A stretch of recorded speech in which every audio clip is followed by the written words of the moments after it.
Hi, my name is Lavlesh Bhanot. My main work is to bring the Indian traditional wisdom to the world. On this occasion of the great festival called the Holi, I have a small gift to share with you. This is a very short talk on the Bhagavad Gita, on its relevance, why we need to understand the Bhagavad Gita. I hope you will enjoy it and will get more interested in this topic. When we talk of Vedanta, we cannot miss the Bhagavad Gita. So I'll throw some light on what the Bhagavad Gita is all about and why it is still to date one of the most referred textual document. The Bhagavad Gita is, some of us call it as the song celestial. Bhagavad Gita means it's the utterance of Bhagavad, it's the utterance of God, and so therefore it becomes Bhagavad Gita. And it is important for us to know why did it happen, what were the reasons that compelled Lord Krishna to talk about Bhagavad Gita to his most beloved friend Arjuna. As we all know, Bhagavad Gita happened during the middle of the battlefield. And the Bhagavad Gita came to be known only until 6th century and not before that. It was only then that the great Guru Adi Shankaracharya took out this text from the great Mahabharata and rendered his commentary on the Bhagavad Gita. Ever since then, we find a lot of commentaries done by great sages of the old about the Bhagavad Gita. It is the entire Bhagavad Gita, in fact the entire epic of the Mahabharata, which was the great war. The Mahabharata is called Maha, which means great, the great war. The Bhagavad Gita happened right middle of the battlefield, where Arjuna, who was a great warrior, wanted all this time to fight the enemies, but when the right time came, he was not ready, he was not equipped to fight. Now, this whole battlefield, we have to understand, is not the real battlefield, not in that sense of fighting an enemy, but the battlefield is all about life, the daily wars that we have to fight, whether within ourselves or in our relationships or in our work. It is to that effect that the Bhagavad Gita can be still referred to, and you will get all your answers from that text. Only thing is, we have to understand it in the contemporary times. Arjuna was a great warrior. He was one of those rare potentials who would be best in archery, best in knowledge, and he was a full-blooded Kshatriya. Kshatriya in the Indian tradition is one who fights, the one who is a person of action and not of knowledge. It is only the pursuit of perfection in action that led Arjuna to understand the spirituality from his friend Krishna. So the starting point was not the pursuit of knowledge, but the pursuit of action. And so therefore it is relevant for us, because all of us in today's time are more action oriented and less knowledge oriented. But nevertheless, we will see how Arjuna, from action oriented, comes to a point where Krishna slowly guides him to more profounder truths of life. And only once, when he is clear in his mind, does Arjuna go out and fight. So similar is the case with us. As we find ourselves in a deep crisis, we do not know what to do. I take it as a point where you can start at least to question, what is this life all about? So Arjuna, right in the middle of the battlefield, refuses to fight, because he is faced with a real situation where he will have to start killing his own friends, his own relatives. It is then when Krishna tells him, well, what has happened to you? Why are you not fighting all this while you wanted to fight? Arjuna then begins to question Krishna. And Krishna is an embodiment of a fantastic coach, of a great trainer, a great facilitator, a great friend, who then begins to respond to Arjuna's query, but not before Arjuna actually asks him, almost with folded hands, please, with the humblest request, answer my question. And the first chapter in the Bhagavad Gita is called Arjuna Vishad Yoga, which means that Arjuna was in deep sorrow, and then the questioning began. Krishna takes Arjuna through the 18 chapters of the Bhagavad Gita. First and foremostly, Shri Krishna talks about, and this is a response to Arjuna's question about what is this life all about? Who am I? Why am I fighting? What is my duty? What is my duty as a husband? What is my duty as a warrior for my country, for my friends? So Krishna takes him through that, and then it's a whole philosophy, psycho-spiritual text that comes in the Bhagavad Gita, which is nothing but, one may say, a summary of all the knowledge, all the wisdom that is present in our Upanishads. In fact, the whole of the Bhagavad Gita is a beautiful metaphor where Shri Krishna, the divine himself, milks the cow, and the milk that comes out of the cow is nothing but the wisdom in our Vedas. And then you have the calf as Arjuna, who's drinking that milk, as someone who's deeply interested in this philosophy, in this spiritual text, to be able to nourish himself and get ready to fight the world. And I see there's a very beautiful metaphor explaining this. Krishna takes him through various stages of learning, right from first explaining what the world is all about, who are you, what is your role, and then and I found that Bhagavad Gita is one of the most scientific inquiry into the human condition. It was needed then because those were the time where in the Hindu tradition, in the Indian tradition, the dark age of the Kali was just beginning to settle down. And the whole of Mahabharata and the whole of Bhagavad Gita is a beautiful metaphor depicting the difficult times ahead, and therefore the need of this knowledge for all times to come. Arjuna represents the confused individual in us. He is speaking for the humanity at large. He is speaking for the man of today, for the contemporary man, because we are lost in today's time. We do not have answers. So Arjuna asks every question possible that we can ask today, right from understanding who he is, what is his roles and responsibility, why does he have to fight, what is the divine, where do I get the divine, what is the way to self-realization, and then ultimately realizing his self as not only his body but as the divine consciousness. It was only when he got answers to all these questions out of a relentless questioning with his friend Krishna that he was ready, prepared physically and mentally more. Remember, Arjuna was physically a Kshatriya, full-blooded Kshatriya. The Kshatriyas of the old were people with extraordinary physical capacities and also with extraordinary mental capacities. Arjuna was already a fit student for spirituality. It was only when he was confronted with the real life situation that he resorted to a deep interest in knowledge, but he was a man of action. So this interest in action led him to investigate more of life and ultimately understanding what the life is all about. Once he was clear in his head, then he began to fight. And even, I also keep referring to the Bhagavad Gita every now and then, and you would be interested to know that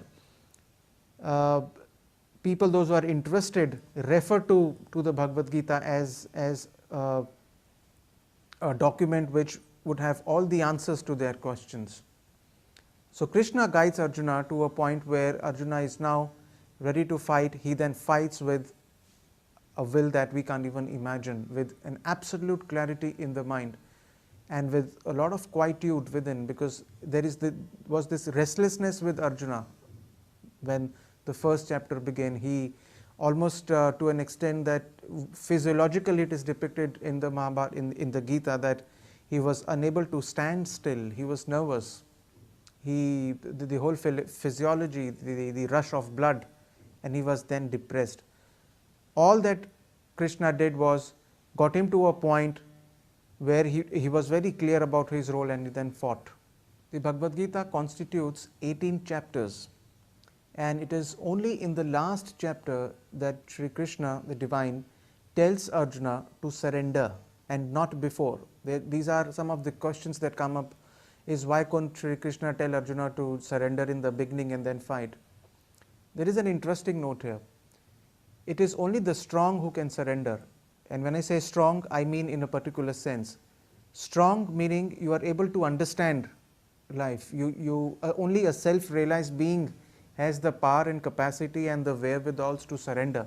The weak cannot surrender. It is for this reason that Sri Krishna wanted Arjuna to get back to his original state of being, that of a Kshatriya, because he has fallen down to a state where he was looking like an ordinary man. He was incapacitated to fight. Why? Because he was suffering from a mental disease, a disease that all of us suffer in today's time.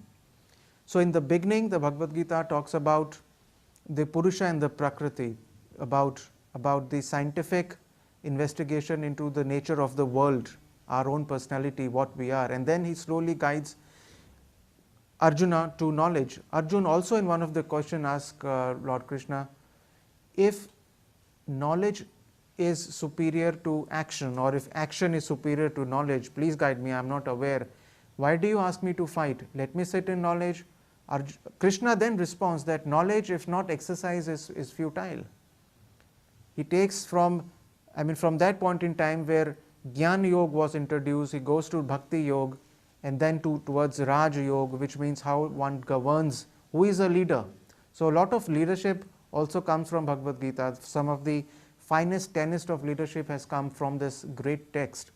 One of the most interesting aspects of the entire Bhagavad Gita is that there are three things that I keep referring to. One is the situation in which the Bhagavad Gita happened, which means that the Bhagavad Gita only happened during the middle of a war, a middle of a crisis. Second, this beautiful relationship between Lord Krishna and his disciple Arjuna. And I have not found any other text which explains the relationship between a teacher and the taught so beautifully. Because remember, it was Arjuna's anxiety, it was his need to ask questions. Only then would Krishna begin to respond, and not before that. Today we find that people are interested in explaining when people are not seeking any knowledge. The knowledge is in abundance. In the olden days, the knowledge was scarce. It was only if I was really interested would I get a teacher. So Krishna guides Arjuna slowly, and he tells Arjuna that if you are only convinced, then will I come to the next stage. So Arjuna also doesn't leave Krishna for a moment. He keep questioning till the time he is absolutely clear that now I am clear, now I am willing to surrender. And then he begins to fight. There are three most interesting aspects of the Bhagavad Gita that we should know. First and foremostly, the situation in which it is happening, the whole context of Sri Krishna's teaching to Arjuna. Why is it happening? Second, the relationship between Krishna and Arjuna. And third, the universal acceptability of the Bhagavad Gita. I will talk about the first one, the context in which the Bhagavad Gita happens. Remember, this is a battlefield. Arjuna is fighting a war. And these are the battles that we face every day, moment to moment. The field is called, where this whole battle was happening, is Kurukshetra, which means, Kshetra means place, field of action. Kurus were the clan of the Bharat, the Kurus. So the whole of Bhagavad Gita happens right in the middle of the battlefield. It is also called the Dharam Kshetra, which means the field of dharma, and dharma here would mean the righteousness. It is the indecision of Arjuna, who is a representative, a symbol, I would say, of the current humanity, about the decisions that we have to take in life. So the decision that Arjuna had to take in life was, how can Arjuna fight his own relatives, his own friends? Would war not bring destruction to the society? Would society not fall down? What would happen to the families? What would happen to children? What would happen to widows? These are some of the questions that Arjuna asked Sri Krishna head on.